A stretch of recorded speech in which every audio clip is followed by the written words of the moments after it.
She controlled more ships than the entire Chinese Navy. Not a general, not a warlord, a woman who came from a flower boat in Canton and ended up commanding 80,000 pirates across the South China Sea. Imagine you're the Qing Dynasty, the most powerful empire in Asia, and you can't beat her. You send your navy. She sinks it. You send the Portuguese. She outmaneuvers them. Let me tell you a story about the deadliest commander no one writes about in history books. In 1807, the Qing Dynasty faced an enemy they could not defeat. Not a neighboring kingdom, not an invading army, a woman who controlled more ships than their entire navy.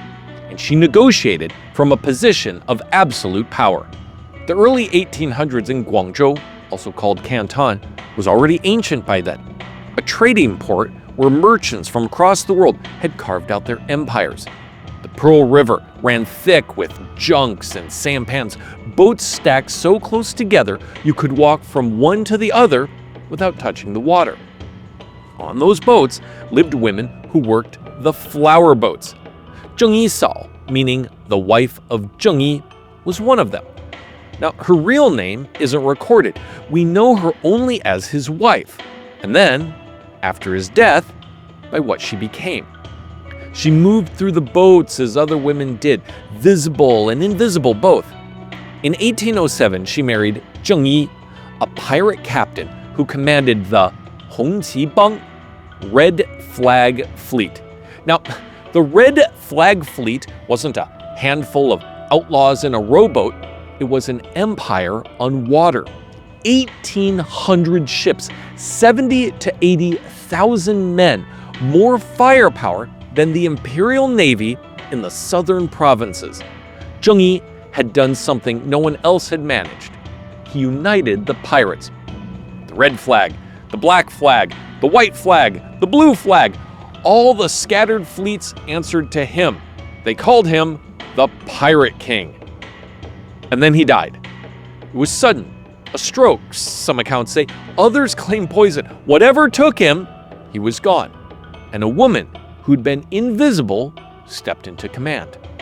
Not slowly, not cautiously, the fleet accepted her. The officers knelt to her. Within days, she had transformed from the wife of a pirate lord into the deadliest commander in the South China Sea. She understood something the Qing Dynasty didn't understand until too late, that a pirate fleet is an organization like any other. It requires laws, it requires discipline, it requires knowing exactly what happens if you break the code. So, she created a code and even wrote it down. If a pirate disobeyed orders, his head was cut off. If he deserted, his ears were severed. If he stole from the common fund, he died. If he violated a captive woman, he died, and not cleanly. If a pirate took a captive woman as his wife, he had to be faithful to her, or he died. Those were the rules. Now, you might think this would cause a mutiny, but actually the opposite happened. The fleet grew. Discipline created order. Order created confidence. Men knew the rules. Men knew that survival meant following them, and they poured into her fleet by the thousands. She never sailed a ship herself. She commanded from a large red junk, a flagship that served as her seat of government. Officers brought her reports. Strategic questions came to her for resolution.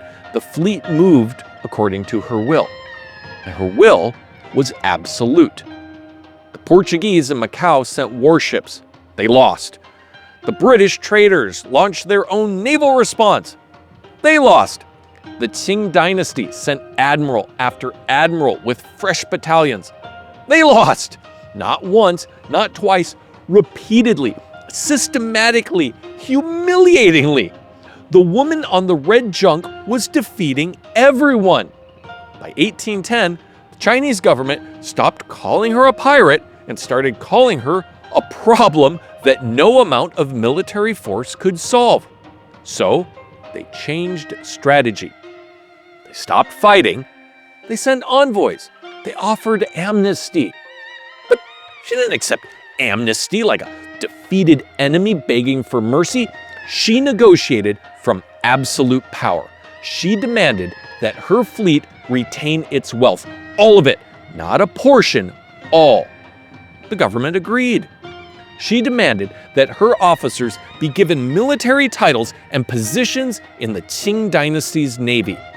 The government agreed. She demanded that she personally retain a small fleet, 200 junks, 17,000 men, under her direct command. And the government still agreed. And then she retired. She left the sea. She opened a gambling house in Guǎngzhōu. She became a respected businesswoman in the same city where she'd once been the woman on the water everyone feared. She lived another 37 years, peacefully, in her own bed, surrounded by family. When she died in 1844, she was 68 years old. No other pirate ever negotiated their retirement. Blackbeard died in a gunfight. Bartholomew Roberts was shot through the throat mid-battle. The great pirates of the age ended in blood. Always. But she, the woman whose name we've forgotten because we never knew it in the first place, walked away with her honor intact. The Qing Dynasty never forgot her. In their records, they called her the most dangerous pirate commander to ever exist. If you know someone who runs things and nobody quite knows how, share this video with them. They will love this story. She defeated an empire and walked away on her own terms. But there's a story about a man who seemed kind, generous even. What they actually were is something most didn't see coming. Click on this thumbnail right now and watch it. And now that you've made it this far and you're still watching this video, here is the secret password: fleet. Start your comment with this word and I'll reply to you. And until next time, 再见!